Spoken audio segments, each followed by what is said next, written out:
Members of Congress, I have the high privilege and the distinct honor of presenting to you the President of the United States.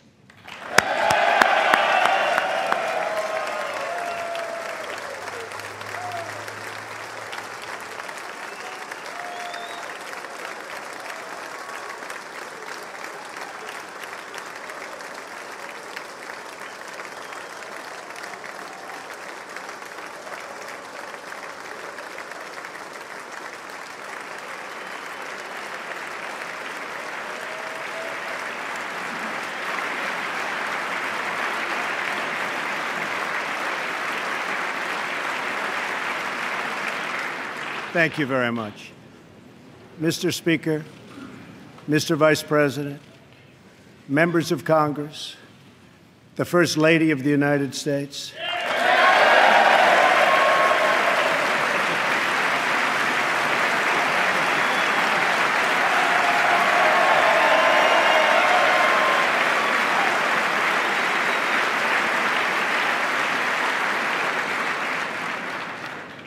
and citizens of America. Tonight, as we mark the conclusion of our celebration of Black History Month, we are reminded of our nation's path toward civil rights and the work that still remains to be done. Recent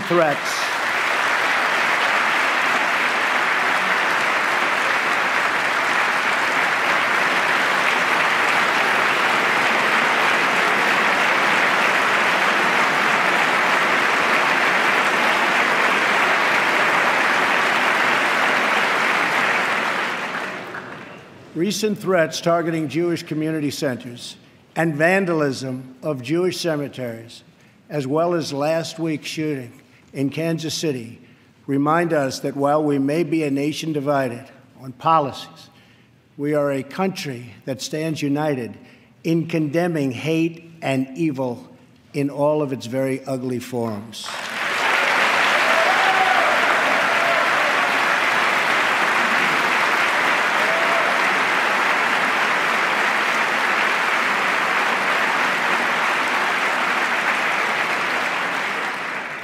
Each American generation passes the torch of truth, liberty, and justice in an unbroken chain all the way down to the present. That torch is now in our hands, and we will use it to light up the world. I am here tonight to deliver a message of unity and strength, and it is a message deeply delivered from my heart. A new chapter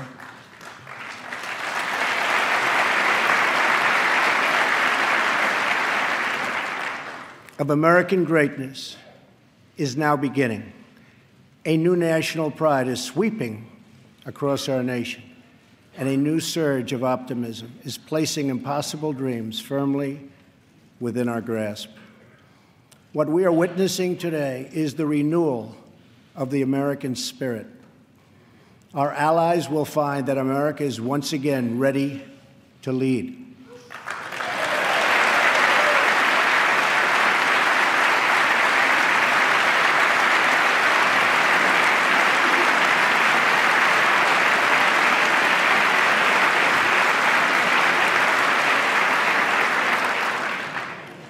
All the nations of the world, friend or foe, will find that America is strong, America is proud, and America is free.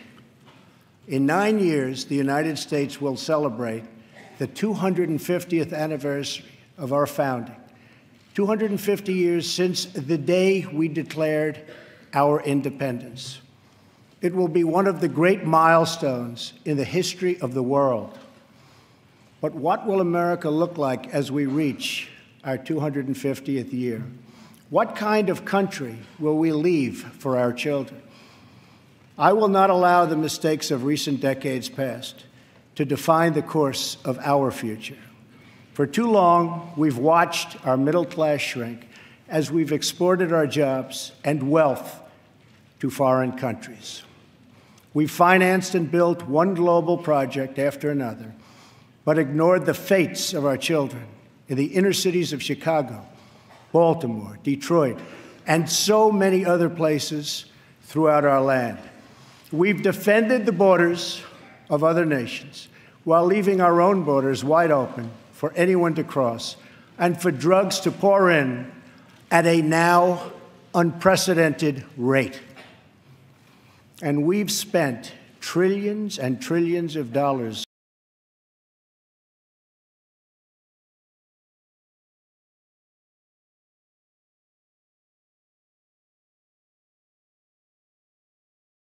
overseas, while our infrastructure at home has so badly crumbled.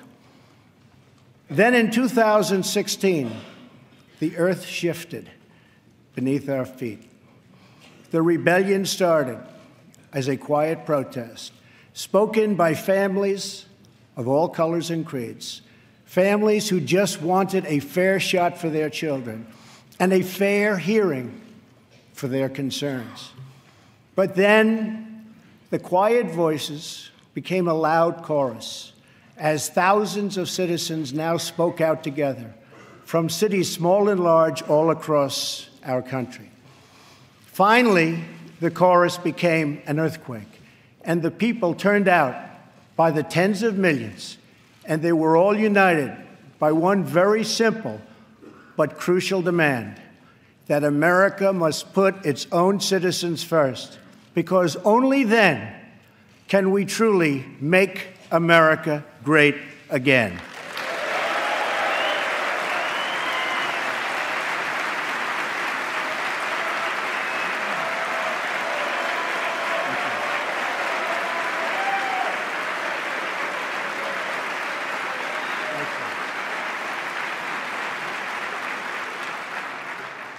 Dying industries will come roaring back to life.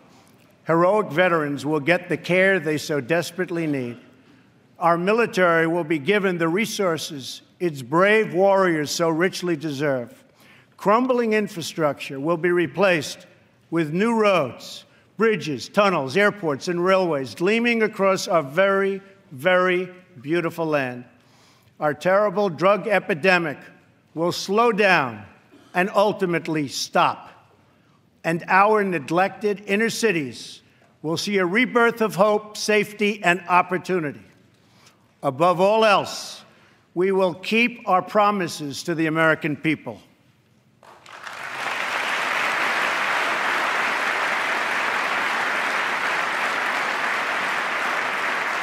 Thank you.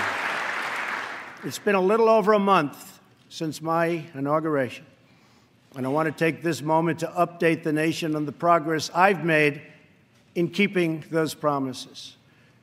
Since my election, Ford, Fiat Chrysler, General Motors, Sprint, SoftBank, Lockheed, Intel, Walmart, and many others have announced that they will invest billions and billions of dollars in the United States and will create tens of thousands of new American jobs.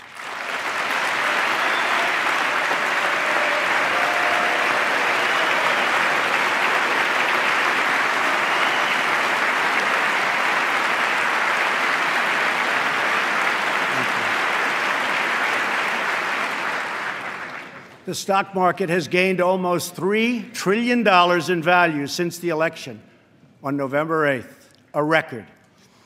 We've saved taxpayers hundreds of millions of dollars by bringing down the price of fantastic, and it is a fantastic, new F-35 jet fighter, and we'll be saving billions more on contracts all across our government. We have placed a hiring freeze on non-military and non-essential federal workers. We have begun to drain the swamp of government corruption by imposing a 5-year ban on lobbying by executive branch officials and a lifetime ban. Thank you.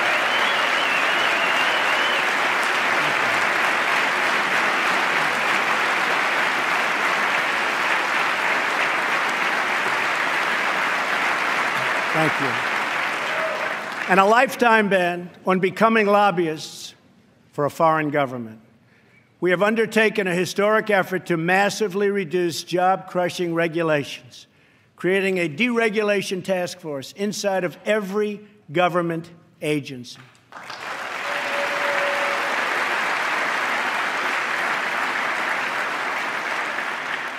And we're imposing a new rule which mandates that for every one new regulation, 2 old regulations must be eliminated.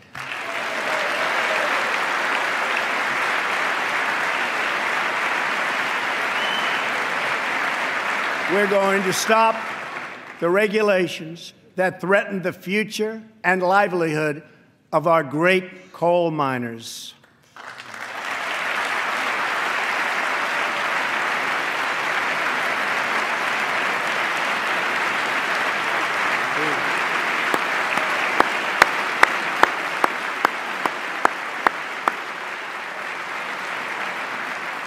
We have cleared the way for the construction of the Keystone and Dakota Access pipelines.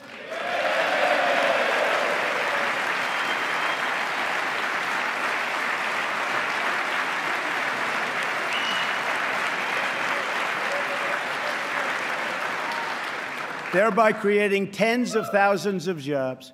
And I've issued a new directive that new American pipelines be made with American steel.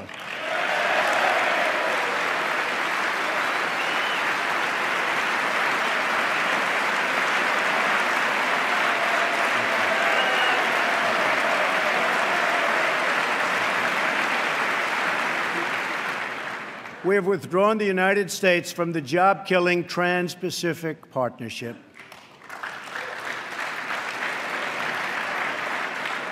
And with the help of Prime Minister Justin Trudeau, we have formed a council with our neighbors in Canada to help ensure that women entrepreneurs have access to the networks, markets, and capital they need to start a business and live out their financial dreams.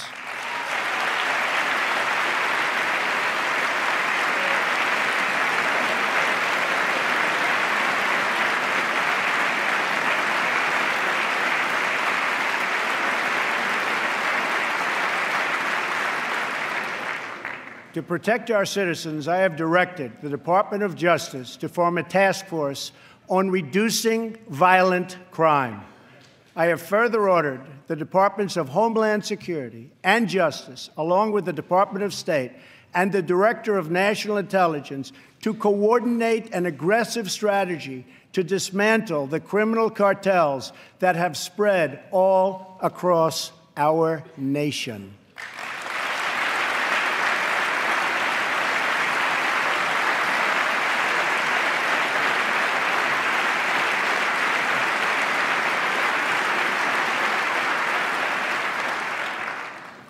We will stop the drugs from pouring into our country and poisoning our youth, and we will expand treatment for those who have become so badly addicted.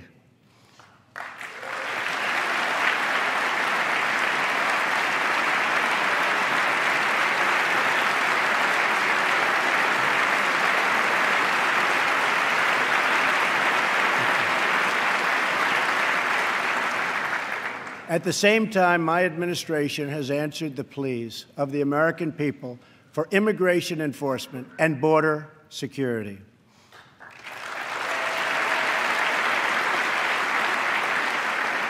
By finally enforcing our immigration laws, we will raise wages, help the unemployed, save billions and billions of dollars, and make our communities safer for everyone.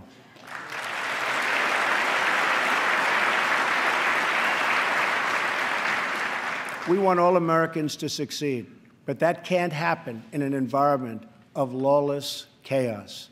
We must restore integrity and the rule of law at our borders.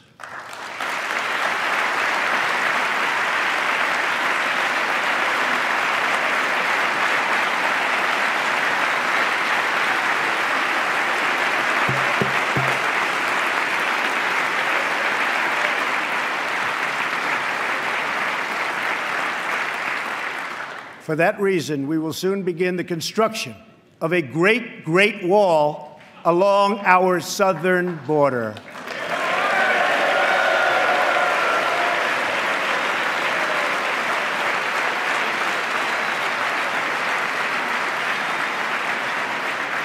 As we speak tonight, we are removing gang members, drug dealers, and criminals that threaten our communities and prey on our very innocent citizens. Bad ones are going out as I speak, and as I've promised throughout the campaign. To any in Congress who do not believe we should enforce our laws, I would ask you this one question.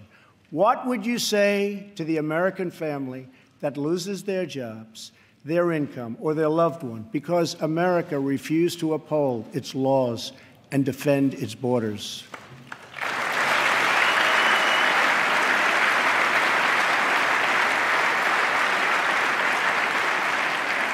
Our obligation is to serve, protect, and defend the citizens of the United States.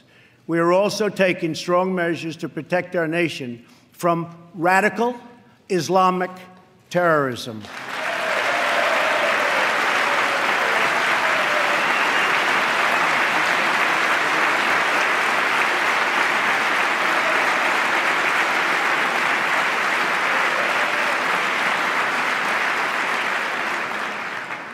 According to data provided by the Department of Justice, the vast majority of individuals convicted of terrorism and terrorism-related offenses since 9/11 came here from outside of our country. We have seen the attacks at home, from Boston to San Bernardino to the Pentagon, and yes, even the World Trade Center. We have seen the attacks in France, in Belgium, in Germany, and all over the world. It is not compassionate, but reckless to allow uncontrolled entry from places where proper vetting cannot occur.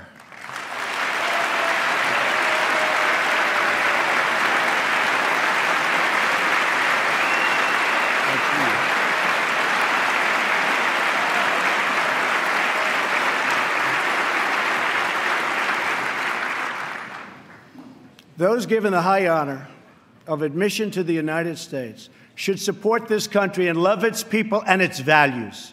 We cannot allow a beachhead of terrorism to form inside America. We cannot allow our nation to become a sanctuary for extremists.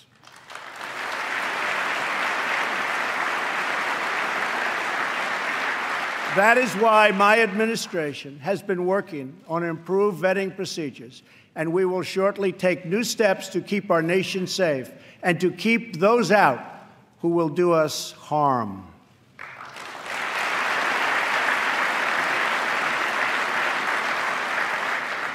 As promised, I directed the Department of Defense to develop a plan to demolish and destroy ISIS, a network of lawless savages that have slaughtered Muslims and Christians and men and women and children of all faiths and all beliefs. We will work with our allies, including our friends and allies in the Muslim world, to extinguish this vile enemy from our planet.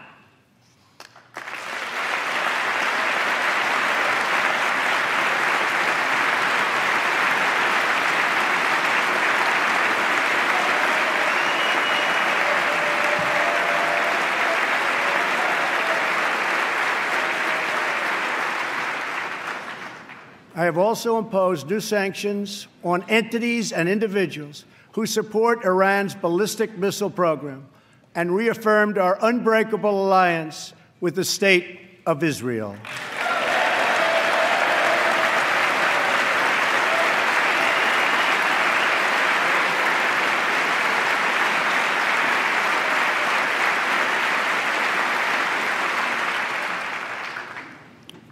Finally, I have kept my promise to appoint a justice to the United States Supreme Court from my list of 20 judges who will defend our Constitution.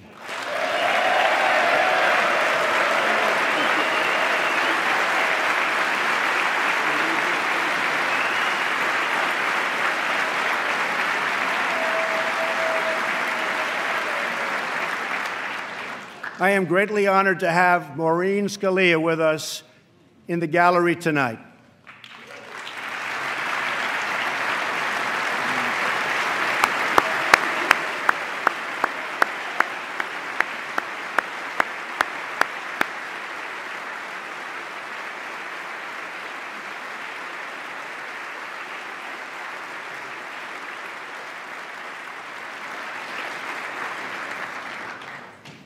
Thank you, Maureen.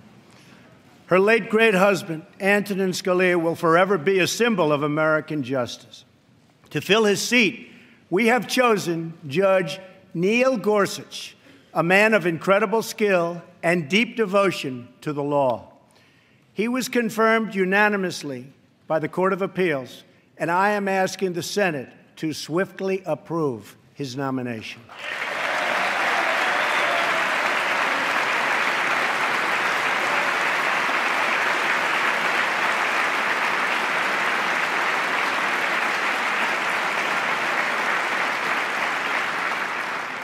Tonight, as I outline the next steps we must take as a country, we must honestly acknowledge the circumstances we inherited.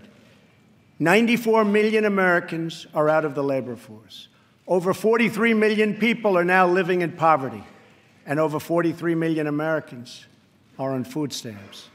More than 1 in 5 people in their prime working years are not working. We have the worst financial recovery in 65 years. In the last 8 years, the past administration has put on more new debt than nearly all of the other presidents combined. We've lost more than 1/4 of our manufacturing jobs since NAFTA was approved, and we've lost 60,000 factories since China joined the World Trade Organization in 2001. Our trade deficit in goods with the world last year was nearly $800 billion. And overseas, we have inherited a series of tragic foreign policy disasters. Solving these and so many other pressing problems will require us to work past the differences of party. It will require us to tap into the American spirit that has overcome every challenge throughout our long and storied history. But to accomplish our goals at home and abroad, we must restart the engine of the American economy, making it easier for companies to do business in the United States and much, much harder for companies to leave our country.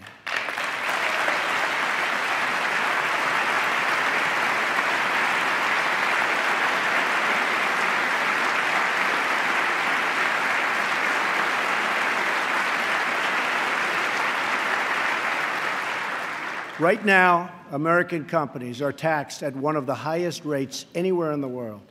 My economic team is developing historic tax reform that will reduce the tax rate on our companies so they can compete and thrive anywhere and with anyone.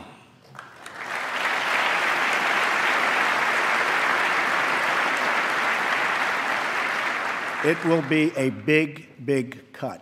At the same time, we will provide massive tax relief for the middle class. We must create a level playing field for American companies, and our workers have to do it.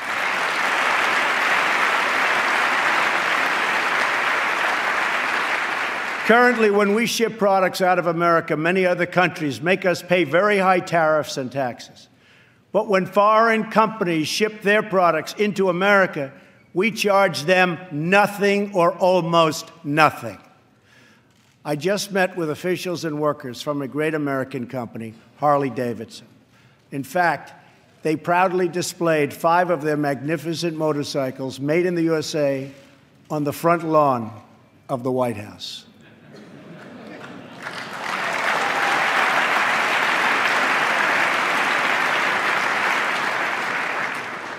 And they wanted me to ride one, and I said, no, thank you.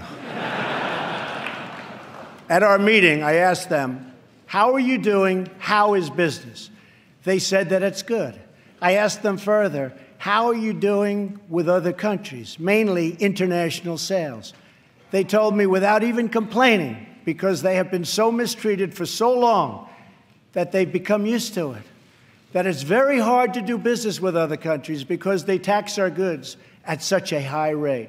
They said that in the case of another country, they tax their motorcycles at 100%. They weren't even asking for a change, but I am. I believe.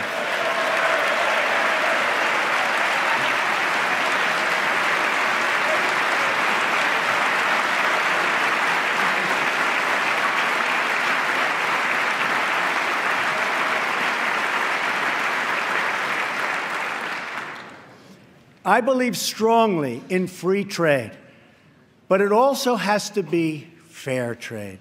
It's been a long time since we had fair trade. The first Republican president, Abraham Lincoln, warned that the abandonment of the protective policy by the American government will produce want and ruin among our people. Lincoln was right, and it's time we heeded his advice and his words.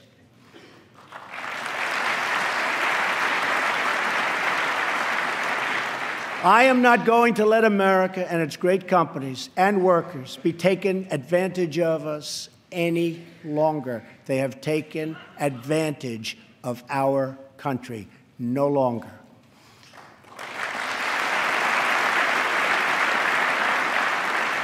I'm going to bring back millions of jobs. Protecting our workers also means reforming our system of legal immigration.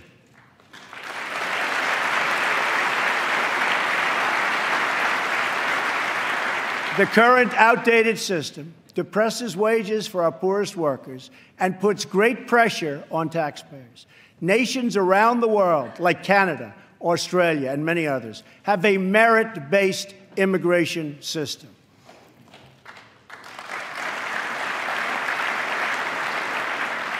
It's a basic principle that those seeking to enter a country ought to be able to support themselves financially.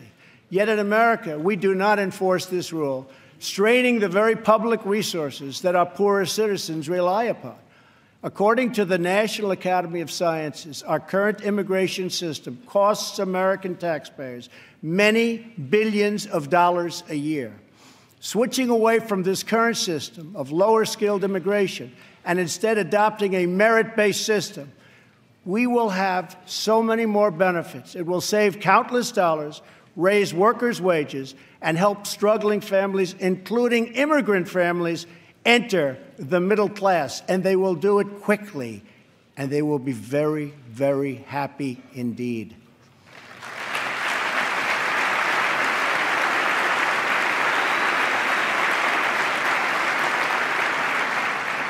I believe that real and positive immigration reform is possible as long as we focus on the following goals: to improve jobs and wages for Americans, to strengthen our nation's security, and to restore respect for our laws. If we are guided by the well-being of American citizens, then I believe Republicans and Democrats can work together to achieve an outcome that has eluded our country for decades.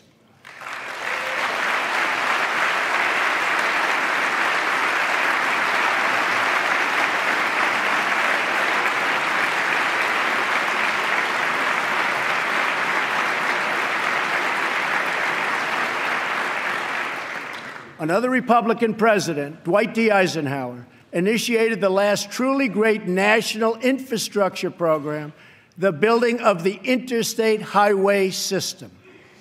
The time has come for a new program of national rebuilding.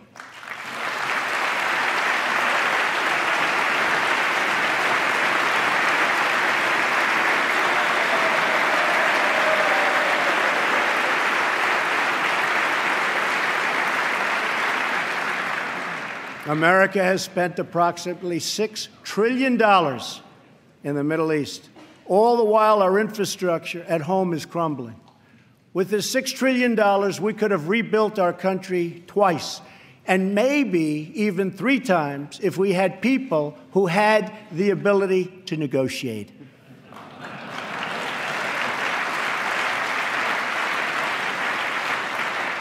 To launch our national rebuilding, I will be asking Congress to approve legislation that produces a $1 trillion investment in infrastructure of the United States, financed through both public and private capital, creating millions of new jobs.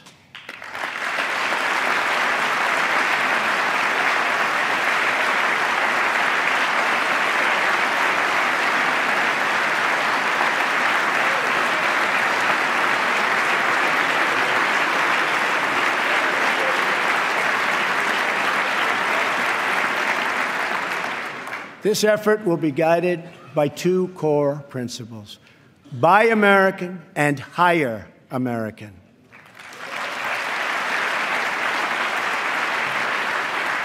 Tonight, I am also calling on this Congress to repeal and replace Obamacare.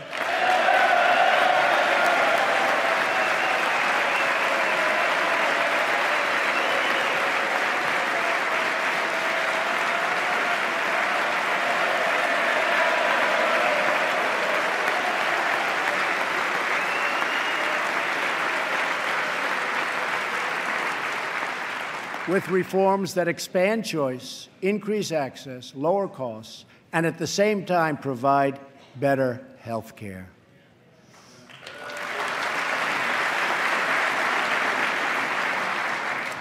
Mandating every American to buy government-approved health insurance was never the right solution for our country.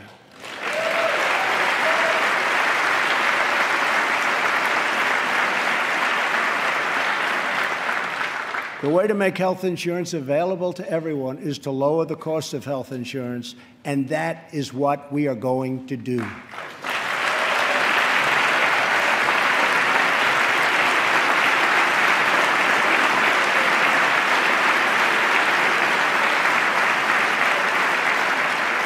Obamacare premiums nationwide have increased by double and triple digits. As an example, Arizona went up 116% last year alone. Governor Matt Bevin of Kentucky just said Obamacare is failing in his state, the state of Kentucky, and it's unsustainable and collapsing. 1/3 of the counties have only one insurer, and they're losing them fast. They are losing them so fast. They're leaving. And many Americans have no choice at all. There's no choice left. Remember, when you were told that you could keep your doctor and keep your plan, we now know that all of those promises have been totally broken. Obamacare is collapsing, and we must act decisively to protect all Americans.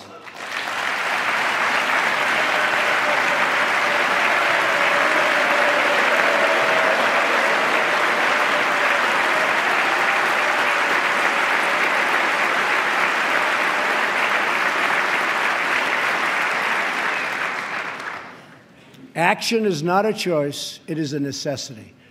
So I am calling on all Democrats and Republicans in Congress to work with us to save Americans from this imploding Obamacare disaster.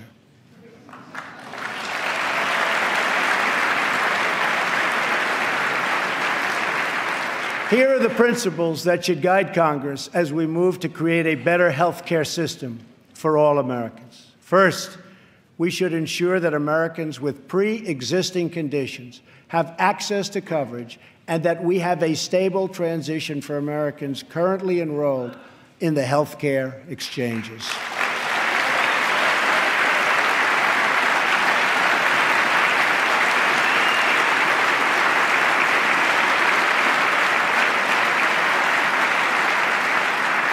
Secondly, we should help Americans purchase their own coverage through the use of tax credits and expanded health savings accounts. But it must be the plan they want, not the plan forced on them by our government.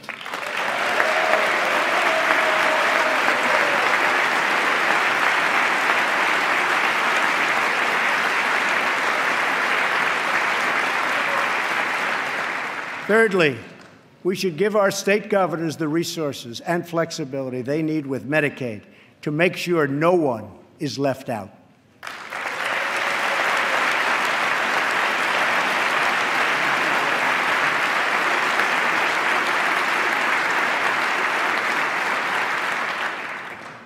Fourth, we should implement legal reforms that protect patients and doctors from unnecessary costs that drive up the price of insurance and work to bring down the artificially high price of drugs and bring them down immediately.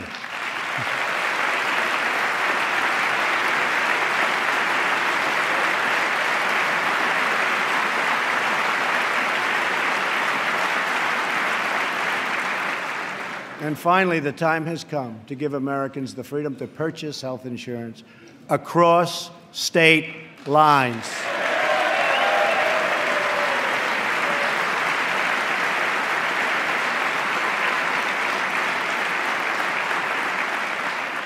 Which will create a truly competitive national marketplace that will bring costs way down and provide far better care. So important. Everything that is broken in our country can be fixed. Every problem can be solved. And every hurting family can find healing and hope. Our citizens deserve this, and so much more. So why not join forces and finally get the job done and get it done right?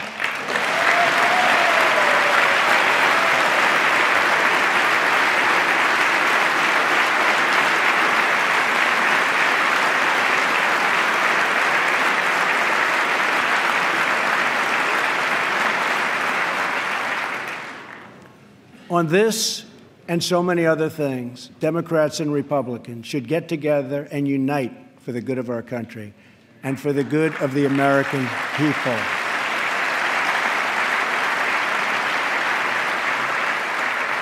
My administration wants to work with members of both parties to make child care accessible and affordable, to help ensure new parents that they have paid family leave.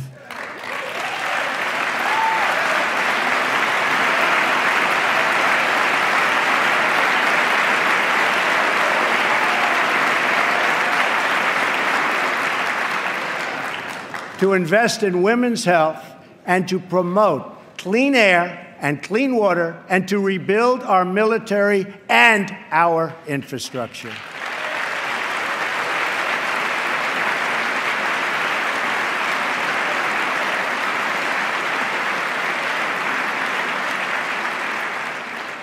True love for our people requires us to find common ground, to advance the common good, and to cooperate on behalf of every American child who deserves a much brighter future. An incredible young woman is with us this evening who should serve as an inspiration to us all. Today is Rare Disease Day, and joining us in the gallery is a rare disease survivor, Megan Crowley. Megan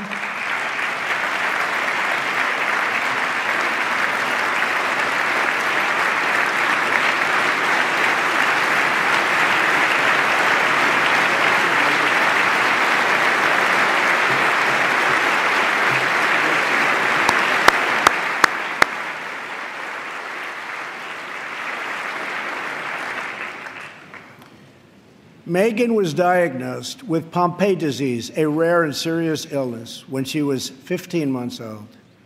She was not expected to live past 5. On receiving this news, Megan's dad, John, fought with everything he had to save the life of his precious child. He founded a company to look for a cure and helped develop the drug that saved Megan's life. Today, she is 20 years old and a sophomore at Notre Dame.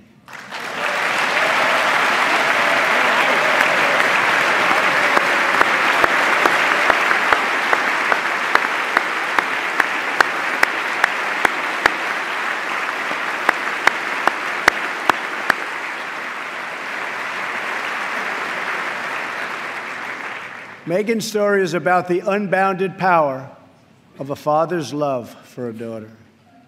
But our slow and burdensome approval process at the Food and Drug Administration keeps too many advances, like the one that saved Megan's life, from reaching those in need.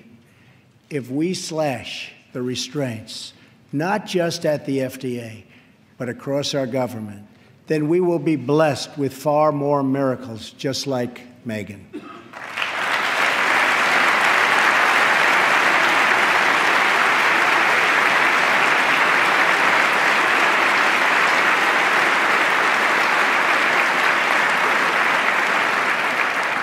In fact, our children will grow up in a nation of miracles.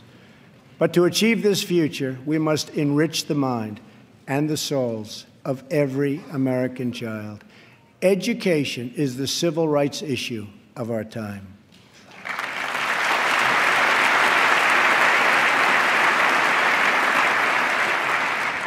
I am calling upon members of both parties to pass an education bill that funds school choice for disadvantaged youth, including millions of African American and Latino children.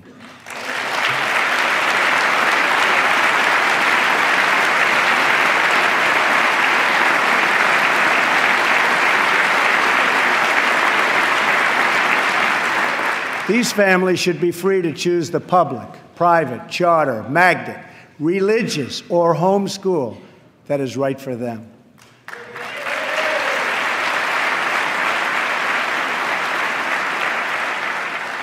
Joining us tonight in the gallery is a remarkable woman, Denisha Merriweather.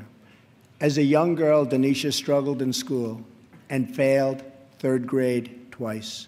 But then she was able to enroll in a private center for learning, Great Learning Center, with the help of a tax credit and a scholarship program. Today, she is the first in her family to graduate not just from high school, but from college. Later this year, she will get her master's degree in social work. We want all children to be able to break the cycle of poverty, just like Denisha.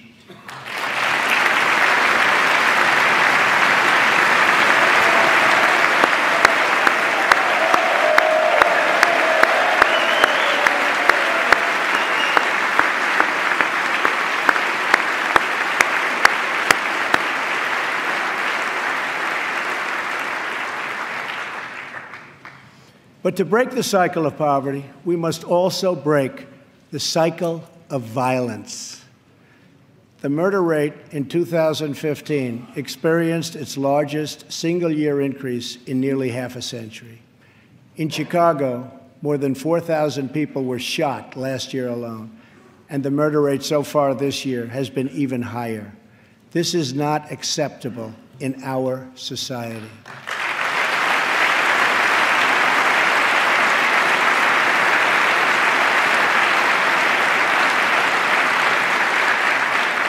Every American child should be able to grow up in a safe community, to attend a great school, and to have access to a high-paying job.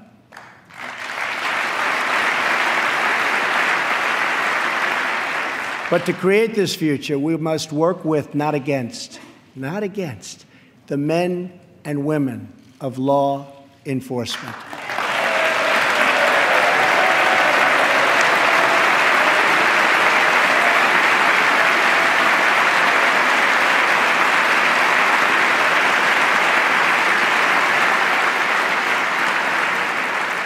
We must build bridges of cooperation and trust, not drive the wedge of disunity and really it's what it is, division.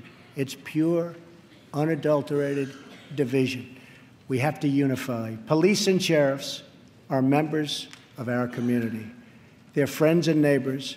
They're mothers and fathers, sons and daughters, and they leave behind loved ones every day who worry about whether or not they'll come home safe and sound. We must support the incredible men and women of law enforcement.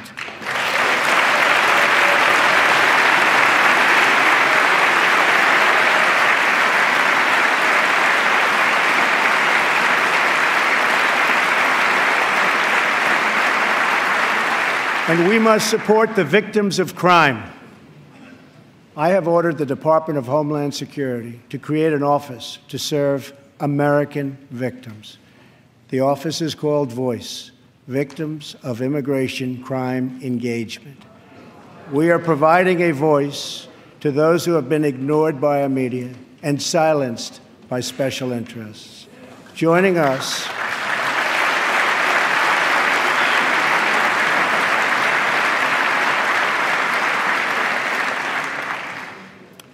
in the audience tonight are four very brave Americans whose government failed them.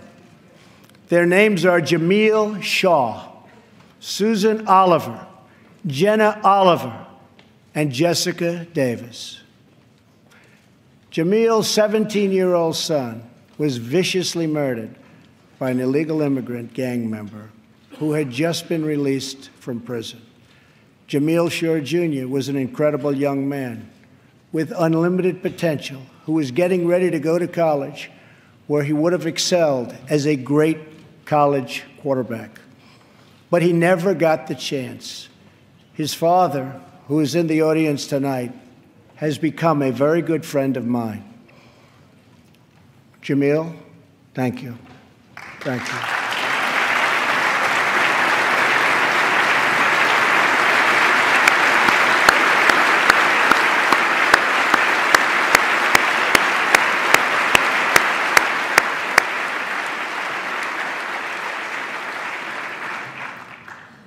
Also with us are Susan Oliver and Jessica Davis. Their husbands, Deputy Sheriff Danny Oliver and Detective Michael Davis, were slain in the line of duty in California.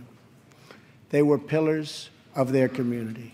These brave men were viciously gunned down by an illegal immigrant with a criminal record and 2 prior deportations, should have never been in our country. Sitting with Susan is her daughter, Jenna. Jenna, I want you to know that your father was a hero and that tonight you have the love of an entire country supporting you and praying for you.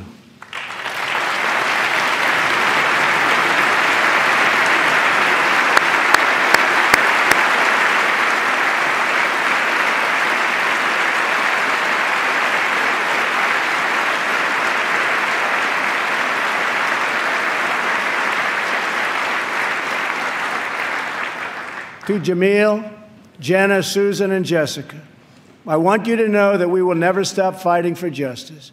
Your loved ones will never, ever be forgotten. We will always honor their memory.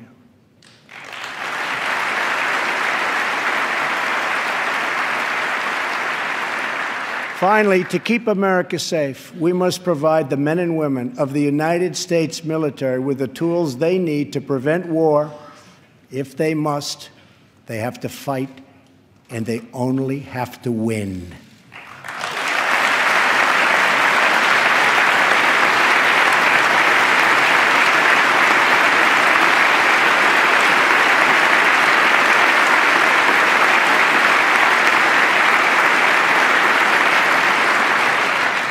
I am sending Congress a budget that rebuilds the military, eliminates the defense sequester,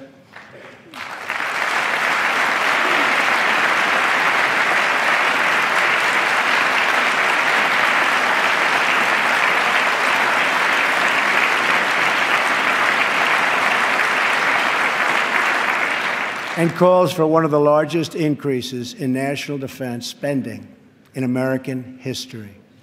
My budget will also increase funding for our veterans. Our veterans have delivered for this nation, and now we must deliver for them.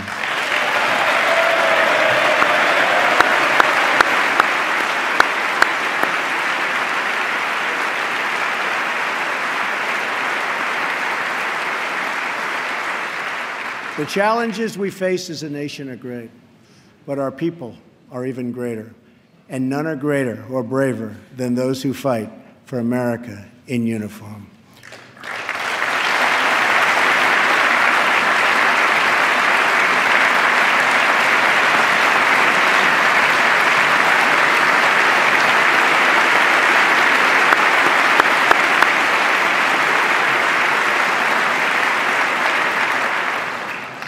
We are blessed to be joined tonight by Corinne Owens, the widow of U.S. Navy Special Operator, Senior Chief William Ryan Owens. Ryan died as he lived, a warrior and a hero, battling against terrorism and securing our nation.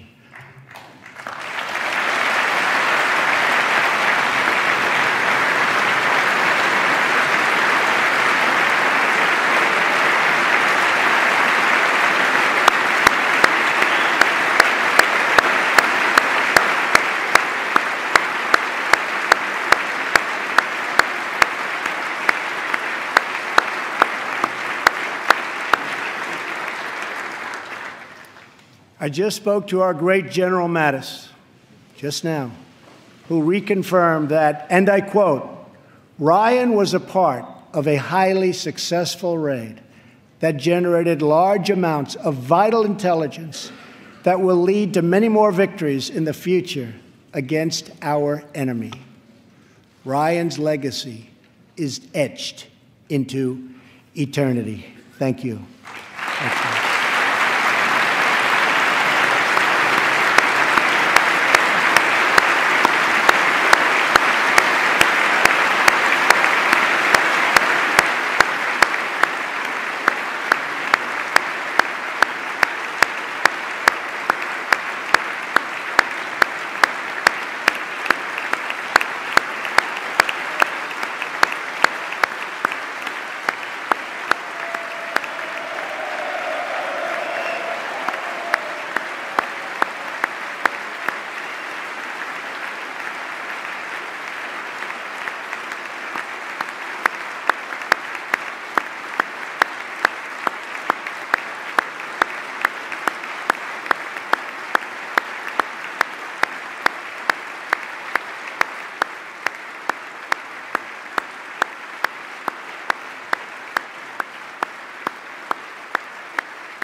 And Ryan is looking down right now, you know that, and he's very happy because I think he just broke a record.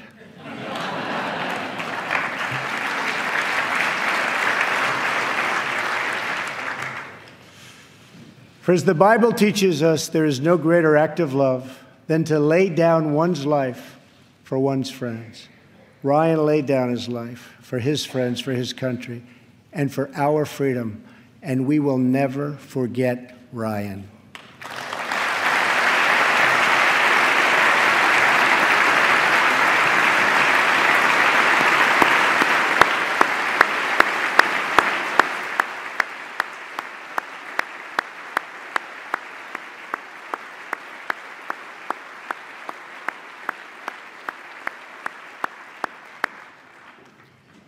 To those allies who wonder what kind of a friend America will be, look no further than the heroes who wear our uniform.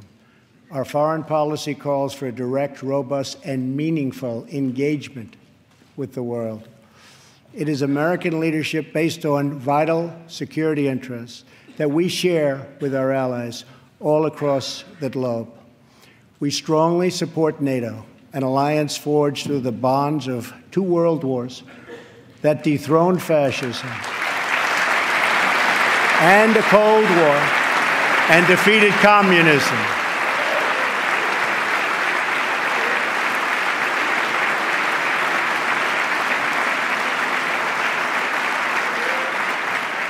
But our partners must meet their financial obligations. And now, based on our very strong and frank discussions, they are beginning to do just that. In fact, I can tell you the money is pouring in. Very nice. Very nice.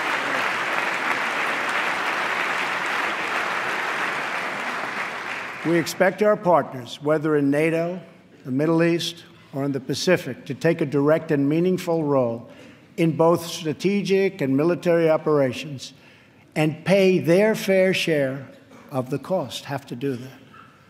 We will respect historic institutions, but we will respect the foreign rights of all nations, and they have to respect our rights as a nation also.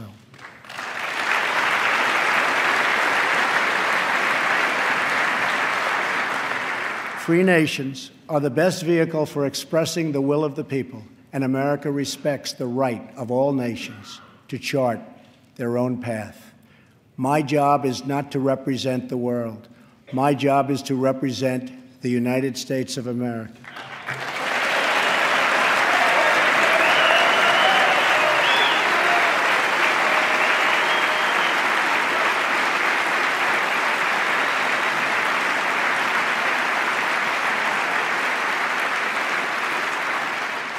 But we know that America is better off when there is less conflict, not more. We must learn from the mistakes of the past. We have seen the war and the destruction that have ravaged and raged throughout the world, all across the world. The only long-term solution for these humanitarian disasters, in many cases, is to create the conditions where displaced persons can safely return home and begin the long, long process of rebuilding.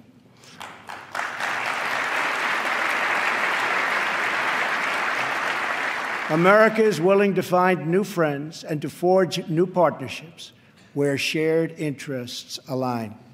We want harmony and stability, not war and conflict. We want peace wherever peace can be found. America is friends today with former enemies.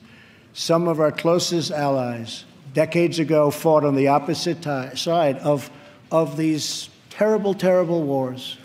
This history should give us all faith in the possibilities for a better world. Hopefully, the 250th year for America will see a world that is more peaceful, more just, and more free. On our 100th anniversary in 1876, citizens from across our nation came to Philadelphia to celebrate America's centennial. At that celebration, the country's builders and artists and inventors showed off their wonderful creations. Alexander Graham Bell displayed his telephone for the first time. Remington unveiled the first typewriter. An early attempt was made at electric light. Thomas Edison showed an automatic telegraph and an electric pen. Imagine the wonders our country could know in America's 250th year.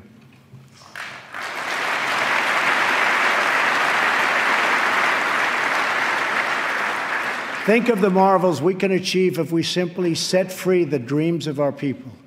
Cures to the illnesses that have always plagued us are not too much to hope. American footprints on distant worlds are not too big a dream. Millions lifted from welfare to work is not too much to expect. And streets where mothers are safe from fear, schools where children learn in peace, and jobs where Americans prosper and grow are not too much to ask.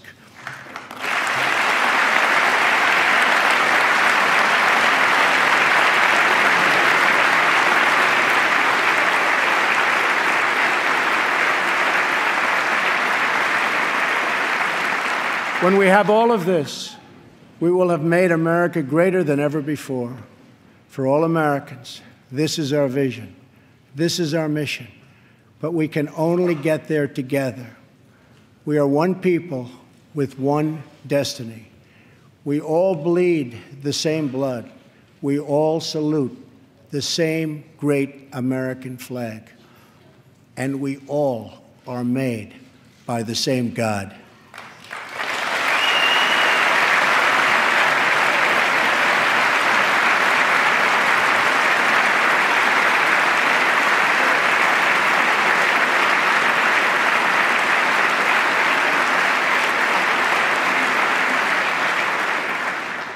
When we fulfill this vision, when we celebrate our 250 years of glorious freedom, we will look back on tonight as when this new chapter of American greatness began. The time for small thinking is over. The time for trivial fights is behind us. We just need the courage to share the dreams that fill our hearts, the bravery to express the hopes that stir our souls, and the confidence to turn those hopes and those dreams into action. From now on, America will be empowered by our aspirations, not burdened by our fears. Inspired by the future, not bound by failures of the past. And guided by a vision, not blinded by our doubts. I am asking all citizens to embrace this renewal of the American spirit. I am asking all members of Congress to join me in dreaming big and bold and daring things for our country. I am asking everyone watching tonight to seize this moment, believe in yourselves, believe in your future, and believe once more in America. Thank you, God bless you, and God bless the United States.